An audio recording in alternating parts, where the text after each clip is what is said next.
Hi there. Today is February the 7th, and this is my update. So today, I was looking at these cucumbers here. So this is the Monica cucumber, and we first noticed flowers on this on the 27th of January. So these cucumbers are actually growing pretty quickly. This one there. Now, I haven't done anything to help the pollination of this plant. The only thing I have done is to remove the male flowers, which I'm going to do again now that I see some coming in. I was under the misconception that and I may mispronounce this, parthenocarpic plant would only produce female flowers. However, that only means that you don't need to pollinate in order for the fruit to continue growing. The fruit will set and grow regardless. So I have been removing the male flowers so that way the female flowers will be producing more, and also to help the cucumbers grow in a little bit faster. I have given it multiple pieces of twine. It's already starting to grow up towards the middle part of the tent here, so probably going to cut this back a little bit and let it vine out a little bit more. But it is grabbing onto the twine pretty well. As you can see, we're doing all right. So I am very happy with this one so far, and I just can't wait until the fruit sets enough for me to try out my first cucumber. All right, and over here we have the Beit Alpha Cuke. This got moved over on 126, and we've gotten our first couple of flowers on it, but those have been male flowers. So I'm going to remove those and keep an eye on it. I think I see maybe one little baby cucumber right there so far. So we're just going to give it a little more time. This one got moved over later than the Monica, so I'm not surprised at the fact that it's not as developed. And over here is the China Jade, which is doing quite well.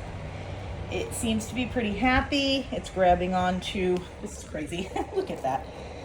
It is grabbing onto the twine quite well, so I would expect it to continue growing upwards. I do not see any cucumbers yet, but I do see some little flower buds down here trying to come in. So hopefully we will see some new growth on this pretty soon. And that is the China Jade, which was transplanted on 2/1. All right, and let's see. Now down here, this is the Tiny Tim. And as you can see, some of the tomatoes are finally starting to ripen. So hopefully we will have the whole bush ripened up here soon, and I'll go ahead and harvest it, and we'll reset this bucket. This is the, what is this? This is the Little Peeps. And unfortunately, we didn't really get too many tomatoes off of this one. We do have this one that is trying to come. Actually, this one I think might be almost ready to eat. So we might get one tomato to try off of this one. Here's the Heartbreaker Dora OJ2. So these were cute, and I really liked how they grew. They look like little hearts, and they're super cute. But I found them to be very acidic, and I'm not a big fan of acidic tomatoes when I'm looking for something to just pop in my mouth while I'm doing garden chores. And then this guy over here, this is the Fat Frog, which as you can see on the top there, it's finally starting to turn. So these were planted 12/8, and I'm just waiting for these to go ahead and ripen up so that way I can go ahead and take the plants out and reset these buckets with new tomato plants. I currently have a Roma tomato as well as a Purple Rain tomato that are in the process of sprouting in my AeroGarden. And then over here, I started these on 12/18. This is a Gelb Top Tomat. It's an heirloom variety I got. I will have to put a link in the comments for the provider. I cannot remember the name. And this one is a Lillie. This is also from the same provider. Now, what's interesting is this one, the Lillie was actually smaller than the Gelb when I put them in here, and the tables have turned. So interested to see what happens with those. Those were also sewn on 12/18 and moved over on 2/1. And then if we come over here, I've got something fun. I've got Chinese pink celery. How cute is that? And they taste really good.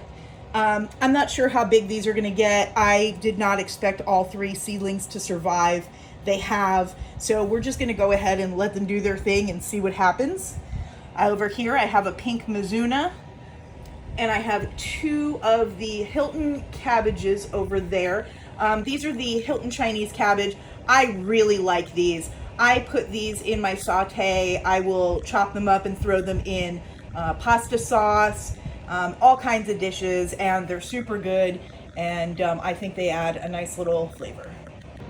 Now right here, this is my sugar bond pea pods, and as you can see, it is really climbing up that twine quite nicely.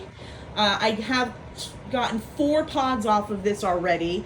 I think the next time I try pea pods, I'm going to do 5 or 6 in a bucket, so that way I have multiple vines going at once, so I can maybe get an actual handful for a meal instead of just picking off a few here and there every few days. All right, and down there we've got I believe that's the Dazzling blue kale. That is going to be my Perpetual spinach, or AKA Swiss chard. And then down there at the end are my Kohlrabi, which are coming in nicely. Now, I really enjoy the Kohlrabi leaves, so as they get the real big leaves on them, I actually start cutting them off and saute them up with the kale and the Perpetual spinach, and I find it adds a nice sauteed greens to especially my breakfast bowls. I have actually been taking off of those for about a month now, and so excited to see when those Kohlrabi get big enough for me to actually take them down and eat them. And then over here is my little lettuce garden. So these are actually in Fairlife jugs. I find that they hold the little AeroGarden cups. I don't know if you can see that in there. So this is actually grown in an AeroGarden sponge in one of the little plastic cups that goes into the AeroGarden. And what I do is I grow them for a bit, I get them up, I will take some leaves off of them, and then I will let them grow again for a while. I've got some little gems right here. This is a Landis, another Landis. And then I've got those really pretty Merlots in the middle there. I've got some Parris Island Cause over here. And then just as something fun and different, I decided to try Purslane, which was actually quite pleasant. I went ahead and cut some of it up and added that to my breakfast saute this morning, and they were delicious. Okay, last but not least, we have the Tatsoi here. Calling these the Tatsoi twins. Again, I sowed 2 seeds and wound up with 2 Tatsoi growing in. I find it has a pretty similar taste to bok choy, which is pretty fun, and these little leaves are super cute. I cut them off, I chop up the stems to add a little bit of crunch, and then I eat the leaves. And these are in these Fairlife jugs, and these get 1 to 2 teaspoons of Maxi Grow. I think because I did the greens, these only have 1 teaspoon. And then, like I said, these work perfectly. So I've got this little net cup here from the AeroGarden, and look at those roots. Gorgeous. So what I'll do is at some point, those guys will get transferred over to a bucket, kind of like I have the kale and the kohlrabi in. I was just waiting for the tomatoes to finish so I could get those buckets swapped out for these. And finally, the arugula. I had twins in here. Where's the other stem? There it is. I had twins in here. I cut the other one up this morning and I ate it again in my breakfast saute, and it was delicious. The leaves are pretty small. I'm not sure if arugula is supposed to be this small or if it's because of the jug or the nutrients. I'm not 100% sure. I'm going to look it up. I thought arugula would be bigger, more like a big kale leaf, but I could be wrong. Again, 1 teaspoon of Maxi Grow in there, and these were just put in there on the 26th. For both of them, and I mean, not too bad. I am finding that on most of my greenery, for example, the arugula, the tatsoi, my kale, and stuff like that, that I find myself eating a lot of, I'm going to start growing multiples of those in buckets, so I'll have a few different varieties of kale. I'll make sure I have, 3 perpetual spinach or Swiss chard, whatever you want to call it, have a couple of those going at a time. The peas, just because I found that I was only getting 1 or 2 at a time on that, so I'll be doing more of those. So stay tuned. We will be doing a reset on the food forest hopefully soon. And yeah, so stay tuned for more updates, and thanks for stopping by Flying Doodle Homestead.